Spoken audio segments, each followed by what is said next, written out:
রাজ্য জুড়ে বাড়ছে একের পর এক অনুপ্রবেশকারীর সংখ্যা, যদিও শেষ রক্ষা হচ্ছে না। জালে ধরা পড়ছে বাংলাদেশি অনুপ্রবেশকারী এবং ভারতীয় দালাল। পূর্ব মেদিনীপুরের এগরা থানা এলাকা থেকে গ্রেপ্তার এক বাংলাদেশি অনুপ্রবেশকারী এবং তার বন্ধু। জানা গিয়েছে দীর্ঘ কয়েক বছর আগে দেশে এসে থাকতে শুরু করে বছর ৩০-এর ইব্রাহিম হোসেন। তবে বন্ধুদের সঙ্গে সে অন্য জায়গায় ছিল বলে খবর। মির্জাপুর থেকে ইব্রাহিম এবং তার বন্ধু কুরবান মণ্ডলকে গ্রেপ্তার করে এগরা থানার পুলিশ। ধৃতের বাড়ি যশোরের কদমতলায়। তার কাছ থেকে বাংলাদেশের পরিচয়পত্র পাওয়া গেছে বলে সূত্রের খবর। অভিযুক্তকে কাথি আদালতে পেশ করা হয়। জানিয়েছে বা আপনাকে? না আমাকে কিছু জানায়নি। আপনাদেরকে পরিচয়পত্র দেখিয়েছিল? এই যে পরিচয়পত্র আছে 24 পরগনার লোক। কতদিন এরা ভাড়া ছিল? এরা 1 মাস মতো হয়েছে, 1 মাস 4-5 দিন হয়েছে আর কি। মা 1 মাস হবে মনে হচ্ছে, আমি জানি না ঠিক মতন। কারখানায় কাজ করি। আপনারা এখানে কতদিন ধরে কাজ করছেন? আমি এখানে দুর্গা পুজো থেকে, লক্ষ্মী পুজো থেকে।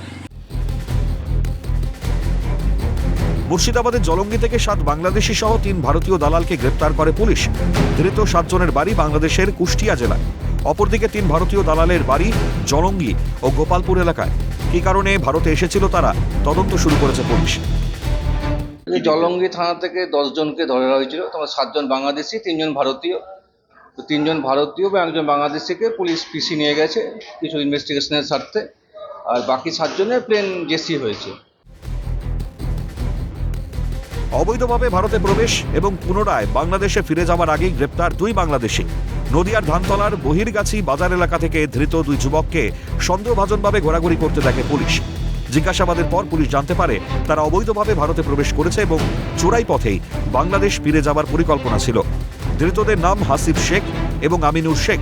উভয়ের বাড়ি বাংলাদেশের নলপাতুয়া এলাকায়। বিনোদ মণ্ডল, ইকবাল হোসেন ও প্রসেনজিৎ বিশ্বাসের রিপোর্ট, ক্যালকাটা নিউজ।